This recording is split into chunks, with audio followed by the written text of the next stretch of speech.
Welcome back to the Wingspan Podcast, episode 19. I'm Doug Barak, joined by my co-host Chris Mulholland, Nets Daily, and our special guest. Our guest is a player development specialist at Swishful Athletics and has worked with various sports facilities across the United States.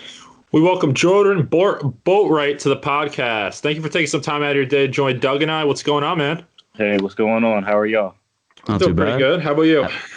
I'm doing good. Can't complain. And then I guess we'll kick it off to mostly say what you've been up to since COVID-19 put the sports world at halt. Oh man, I've just been trying to adjust like everybody else. I've been doing like I started out doing home workouts before we got like shut down, and now I've just been doing like FaceTime workouts, like virtual training. I got a few guys I'm working with who are still quarantined in their countries, and then some guys just home just doing ball handling stuff in the driveway. And then what do you think the major difference is now that everything's kind of online rather than being in person? Do you find it as like a challenge at all? For me, because I'm kind of like hands-on. Like I don't necessarily just do drills and cones. Like I see how the player's moving, how they're stepping, like the angles. So it's kind of hard to really do all that virtually. So for me, it's been a challenge just to look up drills and find drills that are conducive, that actually make sense and are functional for players today and all that stuff, and have them go through that with the adequate amount of time. And then any of your goals changed since that? For any specific, or is it kind of player by player you work on? Obviously, you work on different things, player by player, but is the overall goals for you kind of different? Yeah, it's player by player, but pretty much the goals are the same. Like I've been working with Tajir McCall with the Hawks G League team here. He's not really a ball handler, so we've been focusing a lot on his ball handling. So it's been a lot of good time for him to tighten up his handles and help his fast break ability. For sure. That's cool. Yeah, so jumping way back, can you talk about your journey to where you are today? What college did you go to, and your first sports position or internship? Yeah, my journey. I think I was thinking about this the other day. I think I really first started training heavy was like 2012. I think I was just finishing up at Michigan State. But yeah, I moved back to Arkansas after I finished school there, and I started helping one of my childhood friends get ready for his pro career. He started out in the D League, but yeah, I guess around 2012, I think I got my passion for training when I started taking classes at Ohio State. I went there for a couple of years, and I would like kind of sneak in and watch their basketball practices and stuff. And I was like a Mike Conley fan, and I grew up a Buckeye fan. So anybody that just goes to that school, I was a fan of. So like around like 2008, 2009 is when I kind of got passionate into training. I think around 2012 is when I had my first client and actually decided that's what I'm going to do. And then when did you realize that training is going to be something that you mostly focus on, like rather than doing some type of going to a team aspect, kind of becoming something with a team? Why did you kind of pick the independent training route? Obviously, you want to build up a resume before you jump into something, so I would assume that would be probably your answer, right? I kind of thought, to be honest, I didn't really have a game plan. I knew I found out that I was good at something, and then I knew that there was a demand for it. So the first couple of years, I was just trying to figure out how to, put everything together. And that's when I moved to Atlanta and I interned at the Skills Factory here. But I didn't really have a game plan. I thought after I trained my one client back in 2012, and I was going to be like the next Drew Hanlon, and everybody's going to be calling me. But it didn't really work out that way. So I've been trying to just adjust and just figure out exactly, what I'm best at and where, I could apply that at, and that would, we could both work the best way possible, I guess. Yeah, I feel that. Yeah. So did you have any mentors that kind of helped you in those early years, or people, or even some of your clients themselves, like that really helped build your confidence into what your craft is today? To be honest, I think I got the mentors. Like I didn't really take a traditional route. I think I got my mentors and the support a couple years into it. Like I really spent my first 4 or 5 years just figuring everything out and just doing it on my own. Like I would just watch YouTube videos of Drew. I would read, Tim Grover's books. I'm just a sucker for knowledge. So wherever I could find information or, just listening to the commentators during the games and just, if I didn't understand something, I'd look it up and, figure out what true percentage meant. And, I really just figured out a lot of things on my own. But one of my players who actually helps me out a lot is Shannon Scott. Our sessions are more like I think he teaches me more about basketball and like the IQ and like where the game's going today. And I kind of give him more like the skill set of how to apply what he naturally does best in today's game. But I would say he's been my mentor, and we started working like 3 years ago. So I say him for my last 3 years. He's been like my mentor and giving me confidence in the right guidance and helping me structure everything. Yeah. And then what would you say your specialty is? Like if you had to say of your craft, besides doing a little bit of everything to help balance with your clients, like what would you say you're a specialist in? I think I'm really good at not finding, but developing what that player is like, is really not necessarily known for, but what they can contribute best with their skill set to the team. So like a lot of my players, they're more like combo players, like they could play,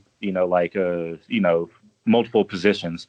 So I kind of look at, the league and their positions and, a variety of players. And I help them discover how they could apply like what they naturally do. And then, a secondary trait that will give them longevity. Like Shannon's not a scorer, so all we work on is scoring because he just likes to pass. I got a 6'8" swing guy who's capable of doing everything, but I know for his position he needs to be more efficient at the three and catching and shooting and defending. So we focus more on footwork and him getting behind the line quick, setting screens and popping and that type of stuff. So I think I'm good at identifying what a player needs to improve on to have longevity. Yeah, and I do remember you telling me about that when we both met up at the Long Island Mets final player tryout. That when I was talking to you about kind of what you do when you were watching Dominic Early and the rest of your guys there, I remember that you even broke down the players. You're like, I train them for those type of abilities to kind of work on their game. So I could relate to that. I do remember you telling me that. Yep. So jumping on to the next question, when did you begin watching the NBA? What was one of your first memories? And did you have a favorite team growing up? And was working with, players always a dream and focus? Because obviously you mentioned this more of 2012, so fairly recently you went into this kind of field. Yeah. I don't really know my first memory. Like I grew up a football player in Texas, so I grew up like a Cowboys fan. I was kind of a late bloomer when it came to basketball. It wasn't until I think like I moved to Arkansas and I got kicked off the football team. I didn't have anything to do and I started playing basketball. So it was like around like 2000, 2001. And I was a huge like Dallas Mavericks fan and a New York Knicks fan. Just because those are just like the two cities I had like visited the most around that age. But yeah, I think my earliest memory is Jason Kidd. I remember watching him play, and he made this one pass one time, and it literally like blew my mind. And I knew like the next like season of sports, I wanted to play basketball, and I wanted to wear 32, and I wanted to try left hand full court skip pass. And because of him and Hot Sauce from And One, I was not allowed to dribble in middle school basketball because I was always carrying, or I was always traveling, or trying to do some absurd pass that I couldn't do. But yeah. And then, are you a fan? Obviously, there's an Arkansas connection. Are you a fan of Joe Johnson at all? Oh yeah. Joe's my guy. We share a lot of mutual friends together. I always reintroduce myself whenever I see him because we have a lot of mutual friends. I don't think he really knows me personally, but once I tell him who I am or he sees me, he recognizes me. But yeah, we share a lot of mutual friends because And then what is kind of the culture in Arkansas like with basketball? Because clearly a lot of people don't really realize kind of the basketball aspect in Arkansas. Can you describe that if there are anything that sticks out? That's where I found my passion to play at. Like, it's not a basketball state. And then especially where I'm from in like Bentonville, where I'm like 20 minutes from the University of Arkansas, they breed, NFL like linemen every day. It's not really known for basketball, but competition is really good there. And I've met some of the most talented players I've played there. And this is a stat that you'll only hear like in Arkansas, but they got the most NBA championships, I think, or they got like second most with Scotty and Derek Fisher and Corliss Williamson. Like per state, I think they got the most or something like that. It's a weird fact about Arkansas. Yeah, that's crazy. No one would ever think that, but that's crazy hearing that. And then jumping back, you mentioned the Knicks and the Mavs as kind of like your early favorite teams growing up. So what were some of the players that really drew you into them? Michael Finley was like my favorite Mavs player for a while. I lived close to his neighborhood, and when I found out, I used to kind of stalk him. I used to drive around it. I used to like ride my bike around his neighborhood, and like the security guard I got cool with, and he would tell me when his practice times were. So I'd always be outside the gate whenever he would leave from practice and like wave at him. And I always thought like I gave him luck whenever the Mavs were having those like 60-game winning seasons. I thought it was because of me. But yeah, him, Raja Bell, Dirk, of course, Steve Nash. That's like childhood memories for me. And then with the Knicks weren't ever good, but I just like the city of New York. But Jamal Crawford and Steve Francis, Eddie Curry, like that whole squad. It was like a team full of point guards. Like I love that team. But it was terrible basketball. Now I got to ask you this type of question. So if you had the pick, you can only pick one. You can't pick both, even though I know you would pick both. But are you taking J Kidd or are you taking Steve Nash? Oh man, don't ask me that. That's tough. I think I would have to go Kidd just because he got the ring. Okay, I feel exactly. I think that's who I have to go with. But yeah, Nash has the MVP, but Kidd has the ring. I think for me, a championship is bigger than the MVP. So that's why I'd have to go with it. And then to kind of transition a little bit into kind of what you do on a deeper scale, can you just talk about some of the guys you work with and kind of what's the main goal when it comes to training a client? So before we get started, or before the guys decide to get started with their workout regimen during the summer, I like to sit down with all of them and just like to ask them, what are their strengths, what are their weaknesses, what type of opportunities, do they foresee them having, I guess, with this next season, and then what makes them a threat on the court, like, if Sam Presti wanted to sign one of my guys right now, like what would you tell him that you could do night in and night out? And we try to figure that out. And then I always ask them if you're in a superstore of basketball skills, what would be two things that you could purchase if you had an unlimited amount of money and it wasn't a problem? It would be the top two things that you could purchase, and then something that you put on layaway. I feel. Huh? Oh no, but again, like with everything, kind of with the GMs and everything, what do you think, especially with your guys' clients? Are you a big guy? And I ask a couple trainers this as well. Are you a big guy with kind of exploring your players into overseas options? Because I know a lot of players, especially young guys, they have their mindset on making the NBA or even taking the G League path. But if one of your players got a good deal overseas, would you advise them, hey, this is probably your best way to go at this point in your career? Oh yeah, for sure. I've told all my guys to definitely, because all the guys I train aren't all American and top tier like lottery picks. So obviously their journey is going to be a little bit different. So I tell them keep that overseas options open, and G League, because it's just a realistic route now that you're probably going to spend 1 year in the G League, 1 year in Euro League, and then you'll probably get an NBA opportunity or a two-way opportunity going from there. For everybody, it's not a lottery pick or a first round pick. So, like with Jordan Lloyd, he played with the Raptors last year.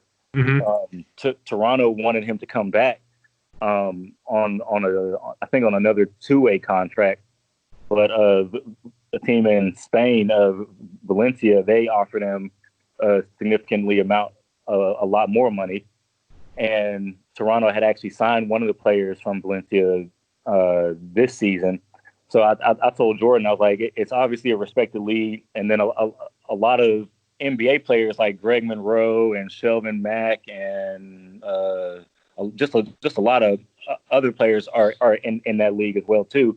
So I told him, if the NBA is your goal, you're not going to a league that they don't watch and they don't respect, and this team's obviously going to pay you more and give you a better role. You should definitely consider it instead of staying on a two-way, and then you don't know there's nothing guaranteed after that two-way. Exactly. Because so I try to let them, see like the realistic side of everything, and just let them know. Yeah, because I was going to mention that as well. Obviously, you're familiar with the two-ways as well. Once playoffs come, if they're not signed onto a regular standard deal, then their season's done. Exactly. And on top of that, especially with overseas, like you said, obviously overseas they offer more money, and that's a common theme with a lot of guys going from America to overseas. And kind of just transition a little bit to where I met you. It was at the Long Island Nets player trial. I think that was in August or September. I forget which one it was, maybe in October. But you were watching some of your clients out there who were trying out. I think Dominic Early was one of them and a couple other guys. So I wanted to get your opinions on kind of that type of style with the G Leagues holding those local player tryouts. I think it's a really awesome opportunity to give like everyday people a chance to come try out. I mean, because I was an everyday person. I'm not 6'4". I didn't play high school. I didn't play college. So if I could get an opportunity to showcase my talent or at least see where I'm at, realistically, I think it's cool.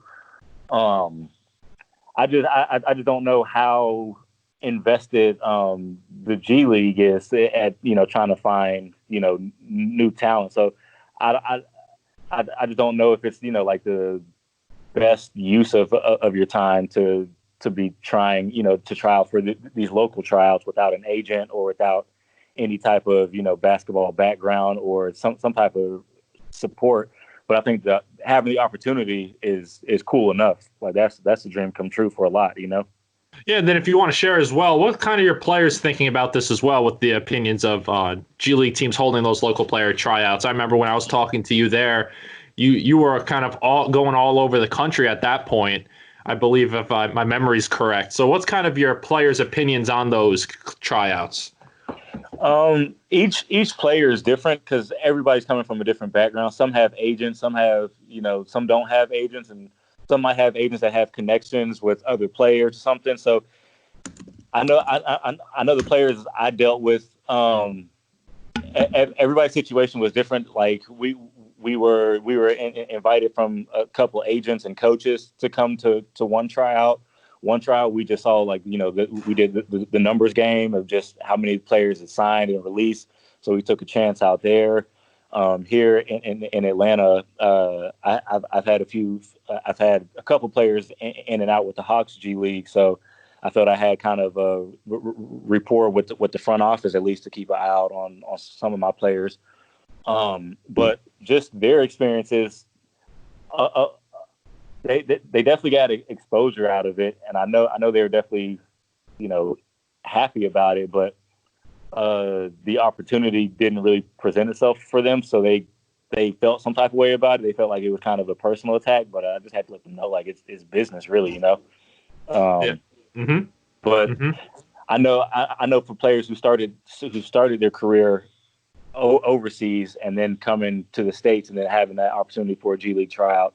I know they like that opportunity because they feel like they've built a resume and they have a couple of years, being pro under their belts. That gives them kind of a leg up on the competition. And, because they carry themselves just differently, they carry themselves as a pro.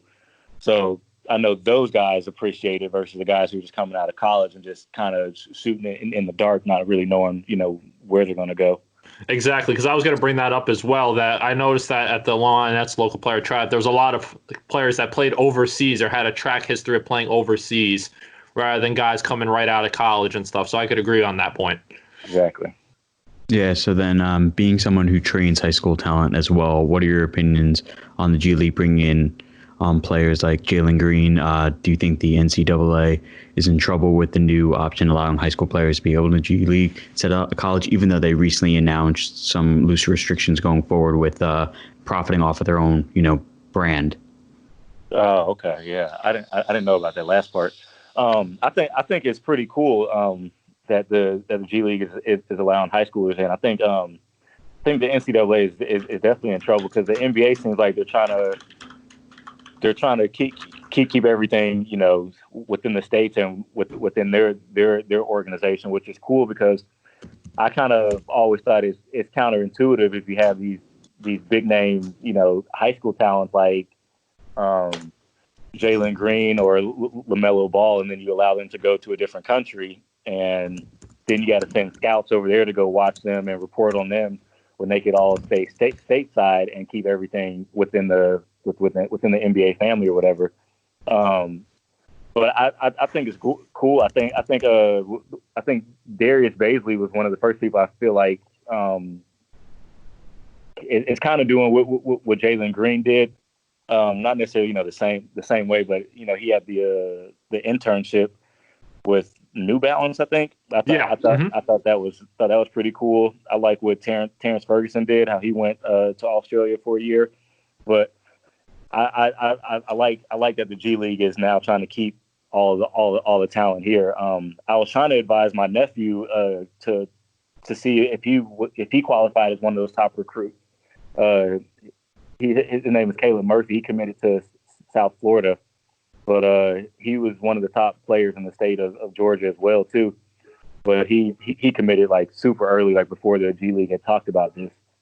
Mm-hmm. But I think he would have been a good candidate for this as well. And then one follow-up I got to ask you, it's kind of a little bit off topic, but are you sold on LaMelo Ball? I know you're kind of, when I talked to you at the local player tryout, you mostly talked about a lot of ball handling, kind of guard skill set. So I wanted to get your kind of opinion on LaMelo Ball. And is he legit? Is he the real deal? What are you thinking?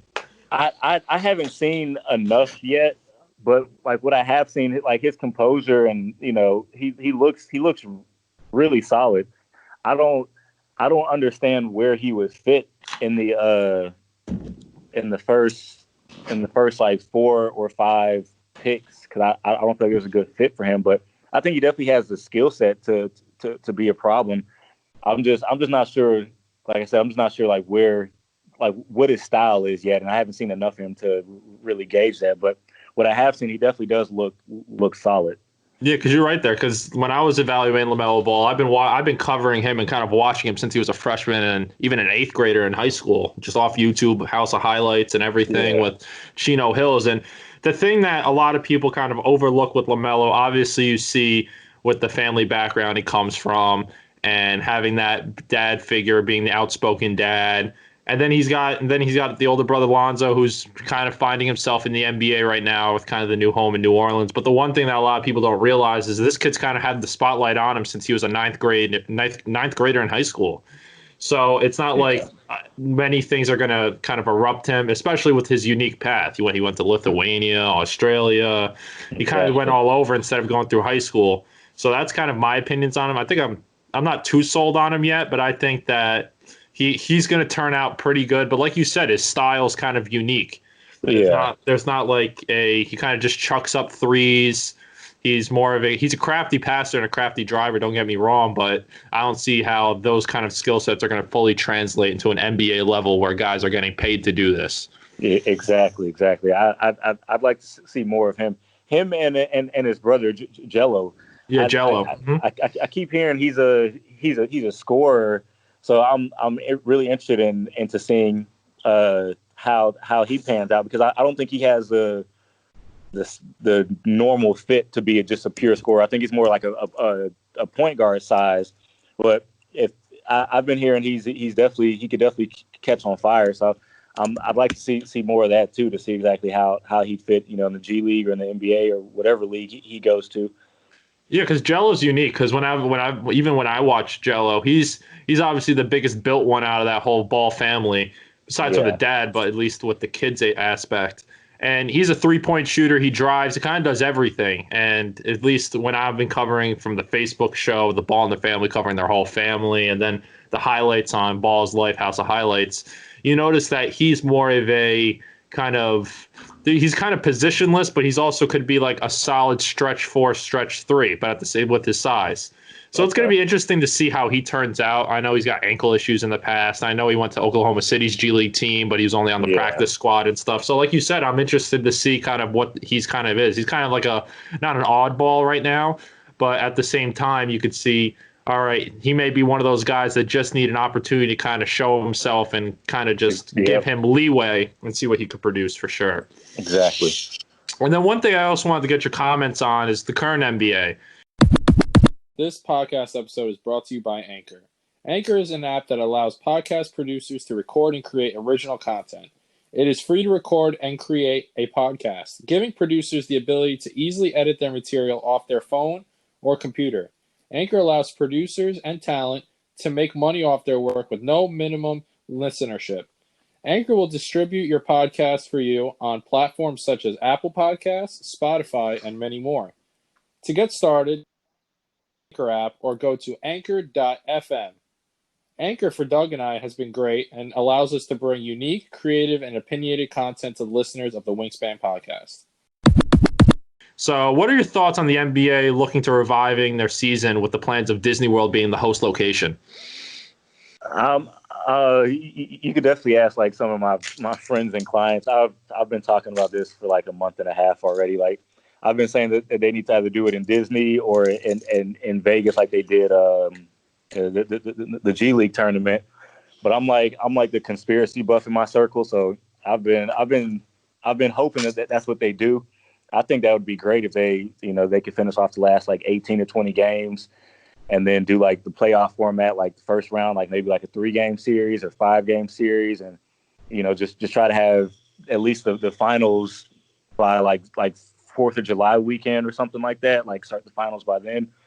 I'm all for it. Like I'm a huge NBA fan. I'm a basketball fan, so this whole with all sports being shut down, I'm going through it. So any talk that I hear about them trying to figure out how to get it revived, I'm all for it. And then what are your opinion? What are your kind of players think about it? I know that like you said, you're more the conspiracy guy that thinks it heavily into this. I know I can only imagine some of your guys that are in that situation and kind of waiting to hear the news like the rest of us. They're probably just ready to hoop. Yeah, everybody's more I guess on my end, my players, and we're more concerned about what is the time they're going to allow players to train and get their bodies back functioning, the hand-eye coordination back sharp. Because, although everybody's been doing what they can do, and I've been keeping all my guys sharp, just getting on the court and actually running and cutting and planning and all that type of stuff, all that is a huge factor. You don't want people coming out there rolling ankles and tearing ACLs the first, day back. So that's what the concern is more for the player side of it is, okay, so when we are allowed to go back out and start playing and practicing again, how long do we have to train and get back sharp before we either start practice or we have our first game? Like that's what the players are trying to figure out is how long do I got, to train and get up shots before they put the spotlight on us. Yeah, because I was going to actually follow up with that question is, what's your kind of opinion? Because obviously a lot of rookie players and guys fresh into the league, first, second-year guys, they can't afford to have home gyms in their house or have that elite training at their presence whenever they want. So kind of how do you think that's going to play a role with the NBA kind of restarting their season? Do you think they're kind of having that on their mindset as well? Because like you said, you don't want players tearing ACLs and having career-threatening injuries 10 minutes, 2 quarters into the first game, on top of obviously the virus concern. Yeah. I know for all the rookies, if they grew up in anything like me, as long as you got a basketball and a sidewalk, you should be straight. Just walk up and down. You could shoot the ball in the air. Like that's how I learned how to play and started playing basketball. Is just dribbling and walking around, and I didn't really need a court or anything at first. So that aspect of the game should be fine. I think it'll just become the like shooting, jumping, the planning, the cutting. That's the more worrisome aspect of it. But I think if they're not just sitting around on Call of Duty and Fortnite all day, they'll be fine as far as that. And what was the other part of the question? Well, I actually got a little off-topic question because I was looking at your profile picture on Skype, and I know when we were talking, you're a big fan of Melo. So, kind of what's your opinions on that Portland move, and do you think that Melo's kind of obviously he's revived his career, but do you think that now he's kind of built on more value and respect kind of around the league, at least for front office purposes? I know that obviously you're not in a front office position, but do you think just as you see him play and see everything, do you think kind of his credibility of play is back a little bit? Oh yeah, for sure. Like I'm the biggest Melo fan, so I'm definitely going to be biased, but I didn't understand why, they were trying to blackball him out the league anyway, but I definitely feel like he definitely proved his value and everything. And I've been wanting him to go to Portland. I told you this back in like October. I was like, I thought he could have been in Portland before he went to Oklahoma. So I hope Portland re-signs him, but I also hope that they get Hood and Collins back, because obviously he's not going to be the savior, but he can definitely help. And I feel like he proved that. He definitely proved that this season. And like I don't see many other teams he could fit on and be productive, but I like him in Portland. Yeah, I can't agree more with that. I can't agree more.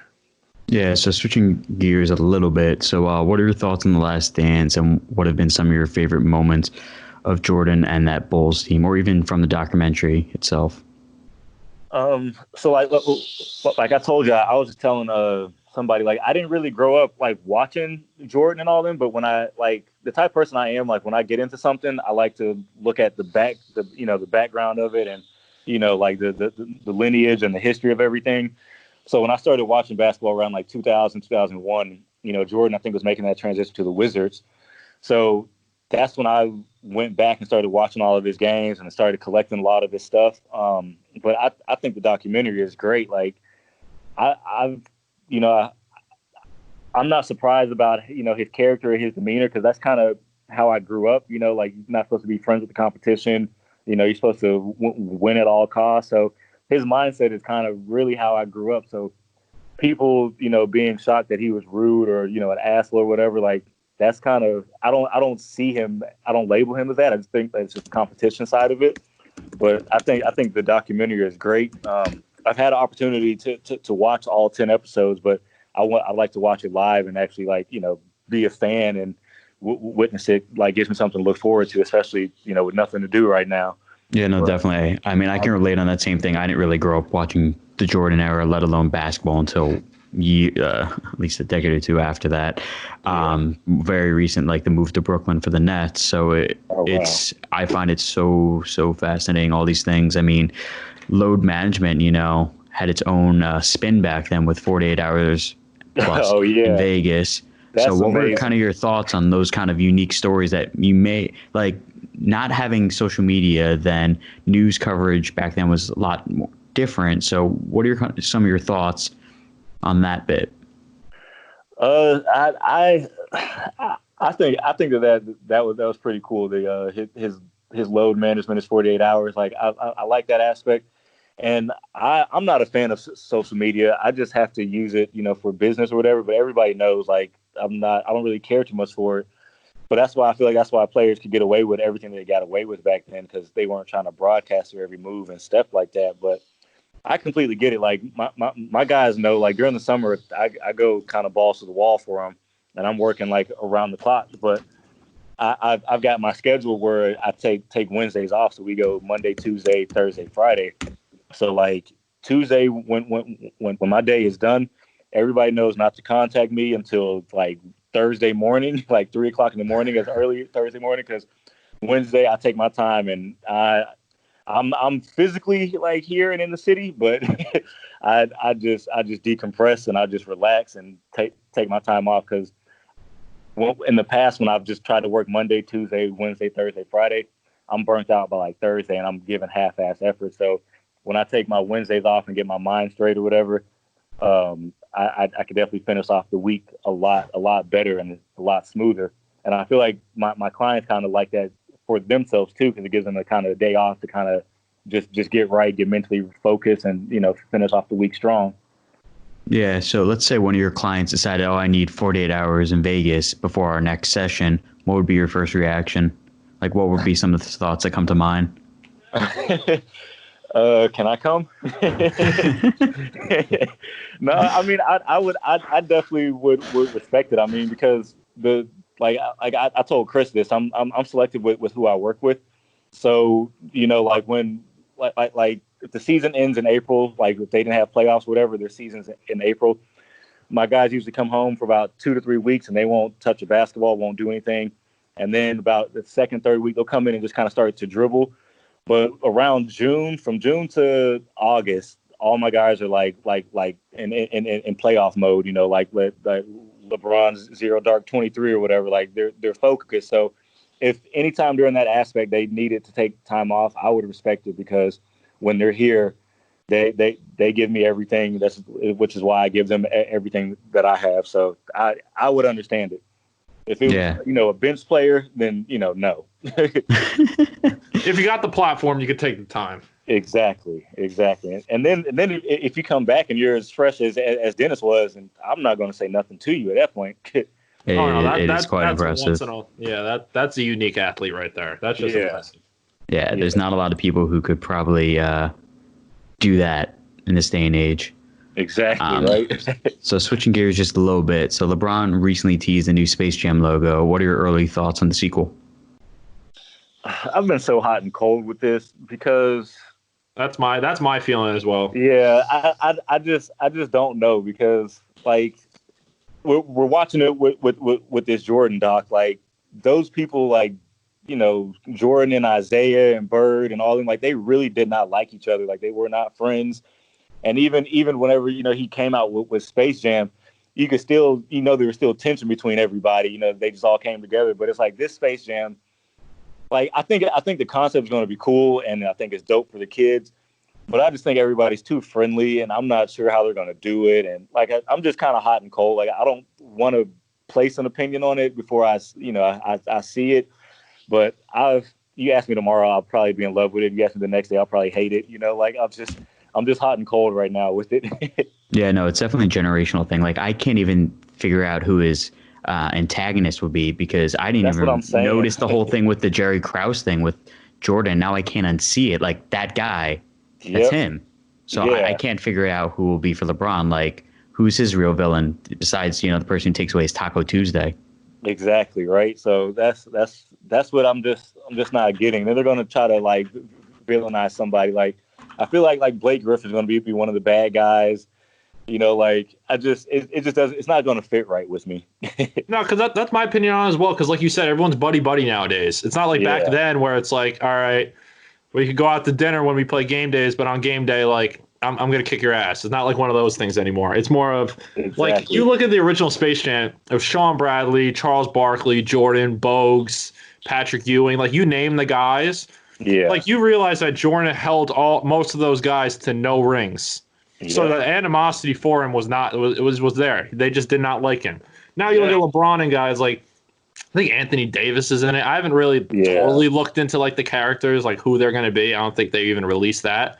I think I heard Dame was in it too. Yeah, I heard Dame was in it, but like at that point, like you know what I mean, like how it's not going to be that certain thing. Plus, Space Jam's so iconic. Like it's like one of those movies that's if you think of basketball movies all time, that's easily top 3. Like he got games up there, like Ray Allen, Spike Lee, but like you think of like the other like iconic basketball movies, it's going to be Space Jam. I just feel like. You know what I kind of compare this to? I kind of compare this to the Dream Team, right? So like if you look at the Dream Team, the 92 team, like that team's unstoppable. Like they proved their dominance. And then you look at the 96 team with Shaq coming in and like I guess like a couple other guys and everything, but like that team, they were called the Redeem Team for a reason. They they couldn't live up or exceed that platform. I feel like that's where this movie is. It's not right there. It's kind of like, all right, it's like you said, it's good for the kids to see kind of how athletes kind of are off the floor, especially in movies and stuff, and especially a basketball-oriented movie. But at the same time, like, I just feel like it's not going to live up to the hype at all.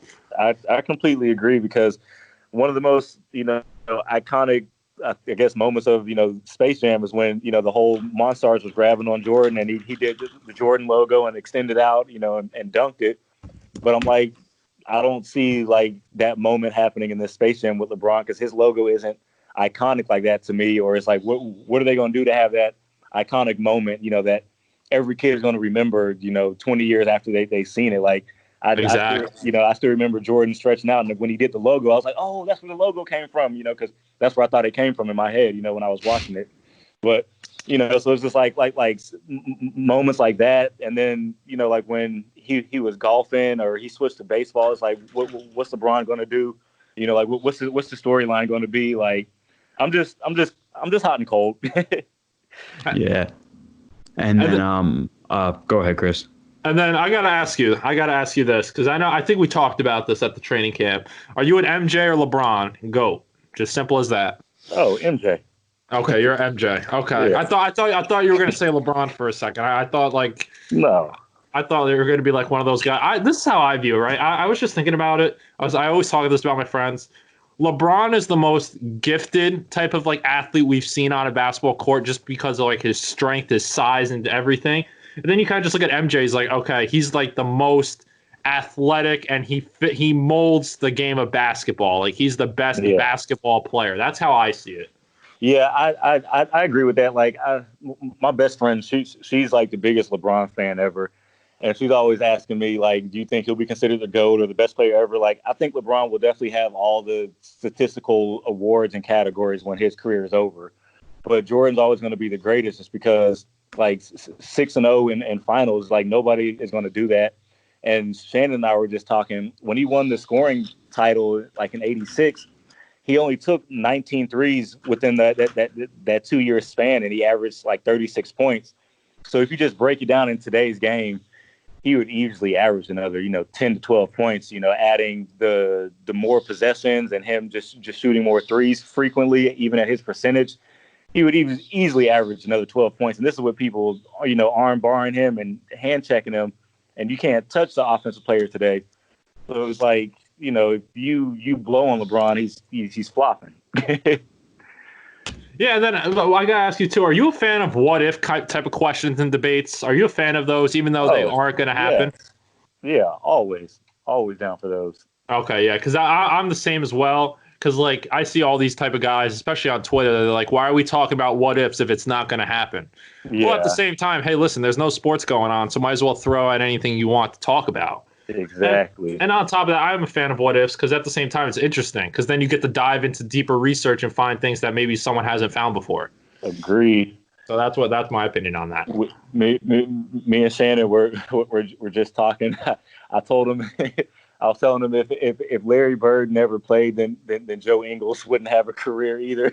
Oh, that's because I'll always say Joe Ingles is like the left-handed Larry Bird. Like, he obviously not as dominant, but just like how they move and they play. That swagger. Like, yeah, they're the exact same person to me. That's a good comparison. They both have got that kind of swagger to them, and that even like. Yep. The intensity too, especially like people don't realize that Larry Bird, like if you hit him wrong, he's coming at you with fists. Exactly. And Joe Ingles is like that as well. Obviously, nowadays the NBA's got a lot softer, and the rules kind of with fighting kind of they're harder now. If you throw a punch, you're out. Yep. Back then it was like, okay, you tussle a little bit, okay, it's a ref's call to toss up, coin toss. But exactly, I agree with that. Another quick one. I was telling him if Lamar Odom, Sean Marion, and Andre Karolinko played in today's game, they would be like considered top 10 players, I think, in my opinion. Really? Why do you say Andre Karolinko? That one caught me off guard. I could see Lamar Odom. I could see that for sure, and I could see Sean Marion as well, despite that shooting form. But I could see that for sure. But why do you think Karolinko? I think. So, like I said, whenever I first started watching basketball, kind of around that time, that's when he was with Utah, and Oh, that was like Darren Williams and all of them. Yeah. Yeah. I just feel like he didn't have the green light because it was more, Darren Williams and I think like Al Jefferson or whatever back in Utah. But like that's when it was more, pick and roll, like point guard dishes to the big, you run the system. But I think nowadays if you get, your 3 and 4 to get the rebound and go, I think on Andre Karolinko, he'd probably be like a Pascal or like not necessarily as dominant as Giannis, but I can see him being one of those type of players that you could really build a team around him, and he would flourish with the right pieces around him. Just because I remember him guarding at least 3 to 4 positions, and then he was respectful at the 3-point line. He was just kind of always all over the court. And whenever they gave the Lakers problem in the playoffs, it was him who was kind of the X factor. That's true. So since we just talked about what ifs not long ago, if you had to pick, let's say, 1 or 2 players in NBA history to develop, who would it be and what would you work with them on? Oh man. I think I can answer. I think I can answer this question for you, knowing you pretty good. Go ahead.